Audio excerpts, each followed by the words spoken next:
নমস্কার, আপনাদের সকলকে স্বাগত। আজকে আমি আপনাদেরকে 5 রকমের শরবত করে দেখাবো। এই তাপদাহতে এই শরবতগুলি করে খেলে শরীর একেবারে চাঙ্গা হয়ে যাবে। তাহলে আসুন দেখে নিই কি কি শরবত আমি করলাম আর কিভাবে করলাম রেসিপিটা। প্রথমে আমি আপনাদেরকে আম পান্না করে দেখাচ্ছি। সাধারণত আম পান্না সেদ্ধ করে বা পুড়ে করে, আমি এটা কাঁচা আম পান্না করে দেখাবো আম দিয়ে।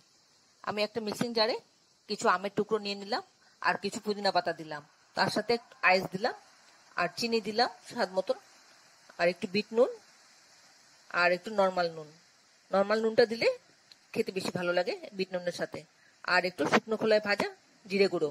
এবার সবটা একসাথে ব্লেন্ড করে নিলাম। তারপর আমি গ্লাসের মধ্যে একটু আইস দিয়ে দিলাম আর শরবতটা ঢেলে দিলাম।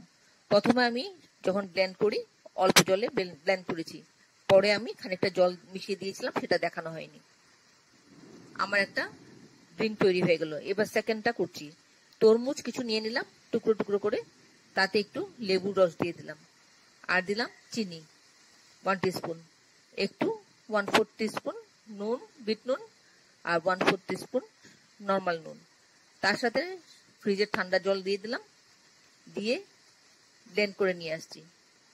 ব্লেন্ড করার পর একটু ছেঁকে নেব, একটা ছাঁকনি দিয়ে ছেঁকে নেব, কারণ তরমুজের বীজগুলো থাকে তো, সেগুলো মুখে পড়লে ভালো লাগবে না খেতে, তাই একটু ছেঁকে নিচ্ছি।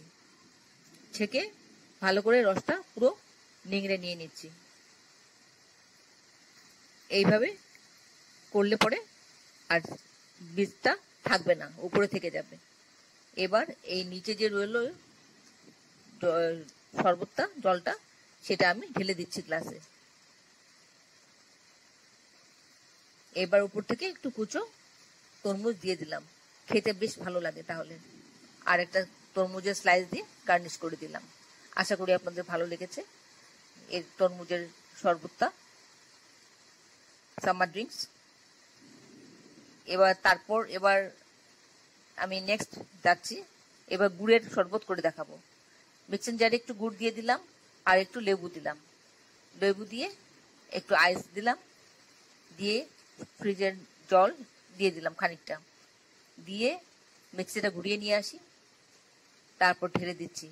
এই শরবতটা খেতে অনেকটা আখের রসের মতো লাগে, তাই এইভাবে করে খাবেন, বেশ ভালো লাগবে। আর একটা লেমন স্লাইস দিয়ে গার্নিশ করে দিলাম।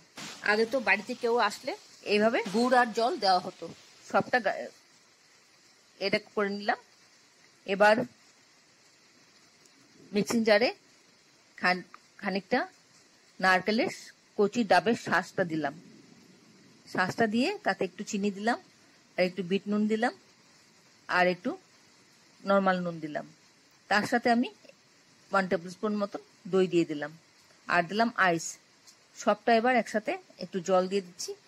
সবটা এবার একসাথে ব্লেন্ড করে নিয়ে আসলাম, এসে ঢেলে দিচ্ছি। এই শরবতটা খাবেন, দারুণ লাগে। মুখে কুচো কুচো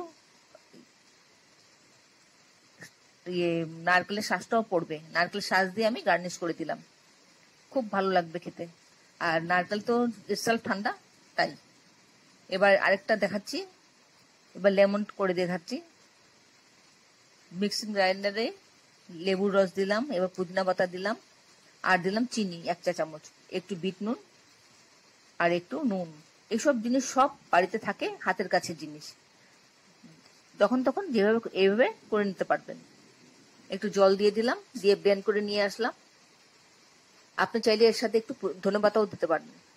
আইস দিয়ে দিলাম আর দিলাম লেমন স্লাইস, দিয়ে জলটা ঢেলে দিচ্ছি, যেটা আমি তৈরি করলাম। খুব রিফ্রেশিং, খেলে পরে শরীর খুব ভালো লাগবে, চাঙ্গা, একদম একেবারে চাঙ্গা হয়ে যাওয়া যাবে। এইভাবে করে খাবেন, বেশ ভালো লাগবে। নিজেও খাবেন, বাড়িতে কেউ আসলে তাদেরকেও দিয়ে খাওয়াবেন, খুব ভালো লাগবে। আর একটা মিন্ট লিপ দিয়ে সাজিয়ে দিলাম। এইভাবে আমি 5টা ড্রিঙ্ক রেডি করে নিলাম। আশা করি আপনাদের ভালো লেগেছে। এতক্ষণ ধৈর্য ধরে আমার এই রেসিপিটা দেখার জন্য আপনাদেরকে অসংখ্য অসংখ্য ধন্যবাদ। আপনারা সকলে ভালো থাকবেন, সুস্থ থাকবেন, ঈশ্বরের কাছে এই কামনা করি।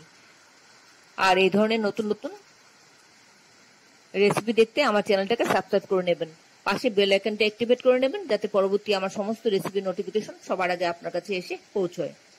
আর যদি আপনাদের কোনো প্রশ্ন থাকে কমেন্টসে জানাবেন, আমি আপনাদের প্রশ্নের উত্তর দিয়ে দেব। আর আপনাদের কেমন লাগলো সেই মতামতটা আমি কমেন্টসে জানতে চাই, আপনারা জানিয়ে দেবেন। আর এই শরবতগুলো আপনারা পছন্দ করেন তো?